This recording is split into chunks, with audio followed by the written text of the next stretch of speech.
Assalamualaikum warahmatullahi wabarakatuh. A'udzu billahi minasyaitonir rajim. Bismillahirrahmanirrahim. Alhamdulillahilladzi lam yattakhidh walada. Asyhadu an la ilaha illallah wahdahu la syarika lah. Wa asyhadu anna Muhammadan abduhu wa rasuluh.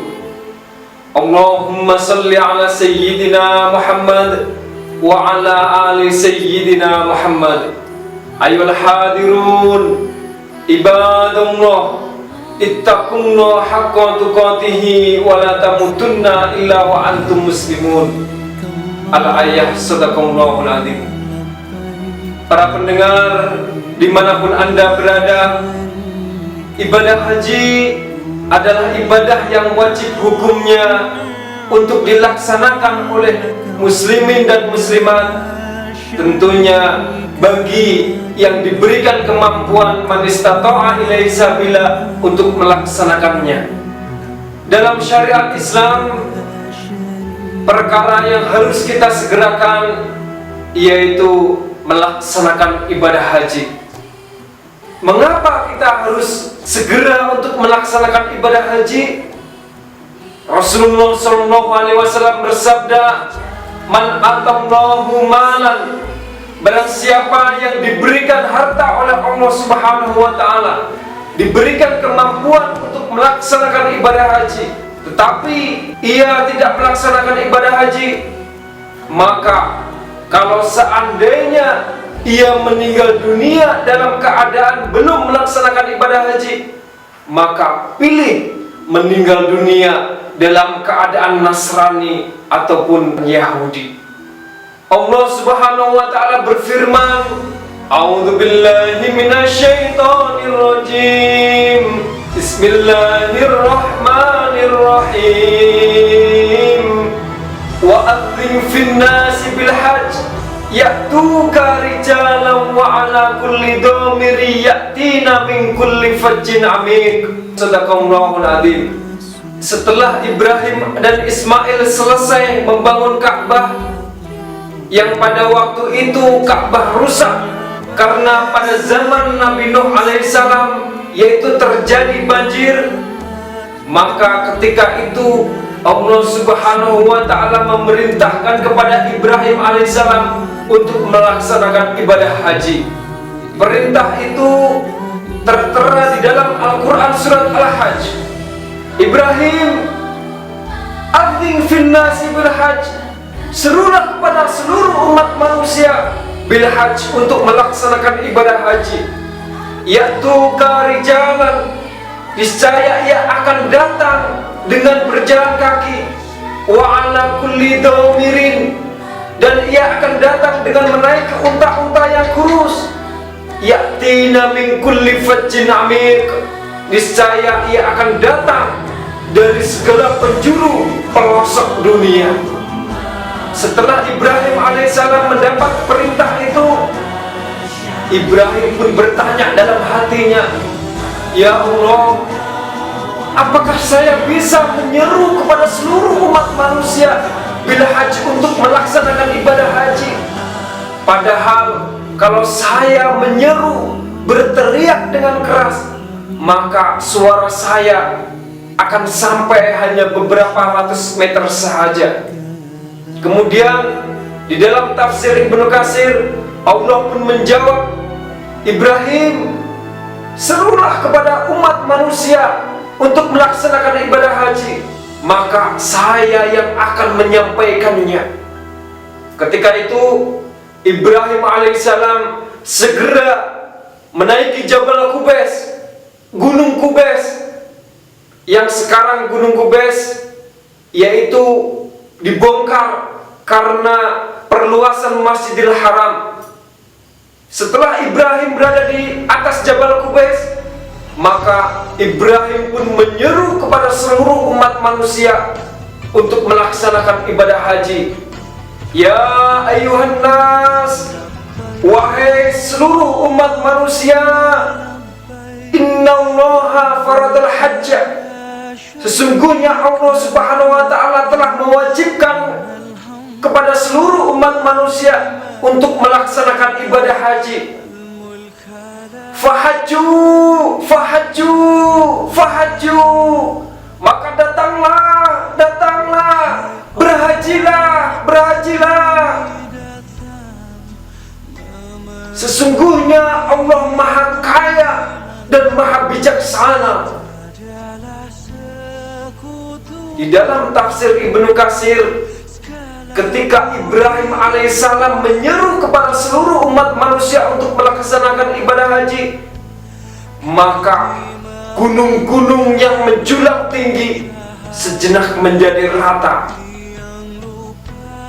Angin sepoi-sepoi pun berhenti sejenak. Ombak-ombak di lautan berhenti sejenak. Suara berisik pun berhenti sejenak. Sehingga seruan Ibrahim alaihissalam sampai ke seluruh pelosok penjuru dunia. Bahkan roh dan bayi yang ada dalam rahim seorang ibu pun mendengarnya. Lah, bagi orang yang ditakdirkan untuk melaksanakan ibadah haji, maka ketika itu pun ia menjawab seruan Ibrahim alaihissalam, labbaik Allahumma labbaik, labbaik la syarika lak, labbaik innal hamda lak wal mulka la syarika lak, labbaik innal hamda lak wal mulka la syarika lak. Aku datang memenuhi panggilan-Mu ya Allah. Aku datang memenuhi seruan-Mu ya Allah. Aku datang memenuhi undangan-Mu ya Allah. Innal hamda wan ni'mata, sesungguhnya segala puji dan kenikmatan hanya bagi-Mu, Tuhan seru sekalian alam. Inilah jawaban bagi orang yang ditakdirkan oleh Allah Subhanahu wa taala untuk melaksanakan ibadah haji. Tentunya bagi orang yang belum diberikan kemampuan untuk melaksanakan ibadah haji, maka jangan berkecil hati, karena ada satu amalan yang apabila amalan itu dilaksanakan, ia akan memperoleh pahala sebagaimana pahalanya orang yang melaksanakan ibadah haji atau umroh. Suatu ketika Aisyah istri Rasul mau tidur. Ketika itu Aisyah diperingatkan oleh Rasulullah SAW, wahai Aisyah, janganlah engkau tidur sebelum engkau melaksanakan ibadah haji atau umroh.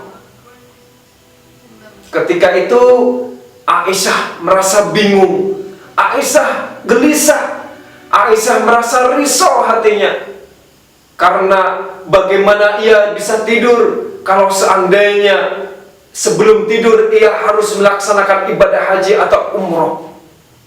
Padahal ketika itu Aisyah dan Rasul berada di Madinah, dan Madinah dengan Mekah jaraknya sangat jauh sekali. Kalau seandainya ditempuh dengan menaiki bus, maka sekarang pun yaitu memakan waktu 6 jam. Bayangkan sekarang dengan keadaan jalan yang bagus, transportasi yang bagus. Kalau dahulu belum ada transportasi bus, kereta, tren, dan lain sebagainya, ketika itu jalan masih dalam keadaan pegunungan dan hanya ditempuh dengan berjalan kaki ataupun yaitu menaiki unta. Kemudian dalam kerisauan Aisyah, Rasul pun bertanya, wahai Aisyah istriku, mengapa engkau belum tidur? Dan Aisyah pun menjawab, ya Rasul, bagaimana saya bisa tidur kalau seandainya sebelum tidur saya harus melaksanakan ibadah haji atau umroh, padahal jarak antara Madinah dengan Mekah sangat jauh sekali, maka apabila saya melaksanakan ibadah haji atau umroh sebelum tidur, maka tidak akan ada waktu ataupun waktunya tidak akan cukup untuk melaksanakan itu. Rasul pun tersenyum dan Rasul pun mengatakan, wahai Aisyah, sebelum tidur engkau baca Subhanallah walhamdulillah wa la ilaha illallah wallahu akbar. Subhanallah walhamdulillah wa la ilaha illallah wallahu akbar wa la hawla wa la quwwata illa billahil aliyyil azim. Barang siapa sebelum tidur ia membaca Subhanallah walhamdulillah wa la ilaha illallah wallahu akbar 3 kali, maka ia diberikan pahala seperti pahalanya orang yang melaksanakan ibadah haji atau umrah. Tentunya kita berdoa kepada Allah Subhanahu wa ta'ala, kita semua para pendengar, saudara-saudara kita, tetangga-tetangga kita, mudah-mudahan diberikan kemampuan untuk melaksanakan ibadah haji atau umroh. Kita berdoa kepada Allah, Allahumma yassir alaina, ya Allah berikanlah kemudahan kepada kami li ziyarati haramika wa haramihi, untuk berziarah ke tanah sucimu, min qabli an tumitana, sebelum engkau mencabut nyawa kami. Allahumma ballighna Makkah wal Madinata, ya Allah sampaikanlah kami ke Mekah dan Madinah, fisihati, dengan keadaan sehat, wal afiyati, dan dengan keadaan afiat, wa bisyafaati Rasulullah sallallahu alaihi wasallam, dan karena syafaat Rasulullah sallallahu alaihi wasallam. Allahumma rzuqna warzuqna warzuqna wa anta khairur raziqin, ya Allah berikanlah kami rizki, karena wa anta khairur raziqin, engkaulah sebaik-baik pemberi rizki. Tentunya rizki untuk bekal ibadah kepada Allah Subhanahu wa ta'ala, rizki untuk ibadah melaksanakan ibadah haji atau umrah. Mudah-mudahan kita semua diberikan kemampuan man istata'a ilaihi sabila untuk melaksanakan ibadah haji. Barakallahu li wa lakum, aqulu qawli hadza wa astaghfiruh. Assalamualaikum warahmatullahi wabarakatuh.